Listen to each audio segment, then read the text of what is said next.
Wala na ito dahil hindi sunda naman ang tulay. Oh, pero nakuan pa man sila. Unsa ni? Unsa ni? Kanang nag-groundbreaking pa lang. Wala pa gud ingon na ano. Kaning namaligya man kundo sa kuan, namaligya po na siya dire mo ning makakuan. Salamat po sa ganun nakailan niya siya. Ah. Nawa ko sa kuan. Sa real estate code. Mga nakabala ko sa mga kuan code. Magituyogan po na ko si ma'am. Wala day ko ano. Luoy pud sila kay wala sila nabayari yun nga nakaginansya na sila. Luoy Kayo ganansya nila oy. 3.8. Ya bisag kaltasan og kuan ma'am, kaltasan og mga atong mga panahon na barato pa pud siguro to. Barato pa sa una. Itong mga pasurvey bisag ka ng kaltasan, bisag mo ginansya sila 2M, tag 1M sila ginansya. Pila raman ang survey? 7 kuan diri banda ang 1 hectare 7,000 ra. Ang bayad sa tanan? Oh, sa pagpa-survey. Ay barato na di eh. Wala pa survey man ni.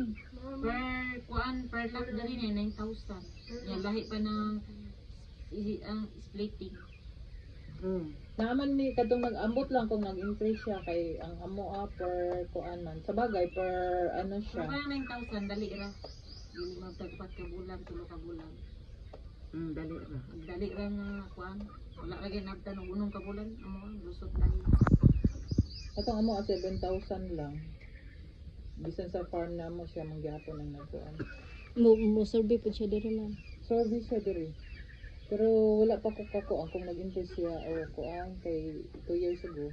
Nagpa kuan ni. Nagpa isa ni? Dito sa Kalinan.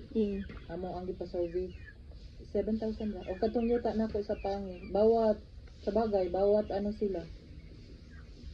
7,000. 7,000 man pud to sa pangi nako. Gipakuan ako sa Panabo pod. 7,000 pud to. Kay bawat ano nila. Wala So gamay ra dai sila nabayad ana pagpa-survey. Gamay ra na. Di na magastos og 100,000. Diha ra na sila maka-aray karon sa pag-transfer sa title kay gidugay-dugay nila. Dapat dati pa sila nagpa-transfer og title kadtong pagkuha nila unsa tong 2019. 2019 nakuha nila sa imo ha. Dapat bayaran ka diretso hindi siak nila. Kay barato pa ang title ato. Oo, mao gani nang ilang post nga free titling kay barato kay ra. barato. Karon kay mahal na basin ipa-charge na sa inyo ha. Dili ko oy. Dili ko mo sugot ana. Naman kay kuan. Oo, naman ko'y papel niya. Kuan man po ito, naka-notaryo man. Okay ra kay naman may iba mga. Oo, dinotaryo man to nga free nila sa kuan. Imo lang yung kuan ana ang titulo ma'am. Pangayo na gyud sa ilaha kay magkadugay magkalahi na ang panahon. Kalahi Kay mo. kuha naman diri kay ma'am ang titulo. So imo nang So, duha ka bulan. taga nimo Tulo. tulo. March man to Mo dapat siguro siya sige magbayad. nimo kuan ma'am no. Ha? Katong sige nimo kuan na sa ilaha pag-reply sa imo. Diba? Mao pa day pag kuan nila dihok ma'am kay gipos man jud ko. Mo to ang panahon kay mga marag tala ka bulan na ma'am no. Oo, di ba may kuan ko nimo ma'am nga may reply ra lagi sila kay dili man ako raman silang gitagaan kog panahon, chance nila nga tarungon ko nila pero kuan bimuro ra ba ko diri sa Samal Island ug kuan bisag sa Davao kanang mga marketplace. Wala man ko mingon ana pero dito mi comment jud ko. Tarungan na ninyo inyong pagpamaligya di anha kay ang kwarta wala gyud pang uan. San asa ta? Sud pangitaon ang kwarta. Nya sa Sa dira mo wala nagbalik atong diri. Ang taga-tugon ba? Wala na, bagno tagay kayo na iyang kuan. asa man nabayaran na na. Limpas ng puno Impas sila na daw. siya ba niya? Sige siya reklamo ba? Kay gusto nila Wala na pa pud ang mag-title. title. Pero tulo ka tao magreklamo ana ma'am. Delikado sila. Tulo Hindi ka na tao. sila ma-file og kaso.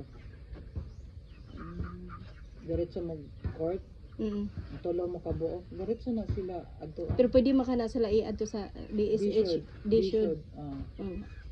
Ay, ako sana sila istoryahon ug Istoryahan unsa sa nimo. kung unsa ilahang reply ana ay Tagan hakamang nimo sa. og chance sila na dapat this year mahatag ninyo ang titulo sa kuha. Oo. ma-process na ninyo, or else pagbalik na ako next year mareklamo na gyud ko. Nauna lang Mataga na lang nimo kay ang pagpa-title karon ma'am dugay-dugay.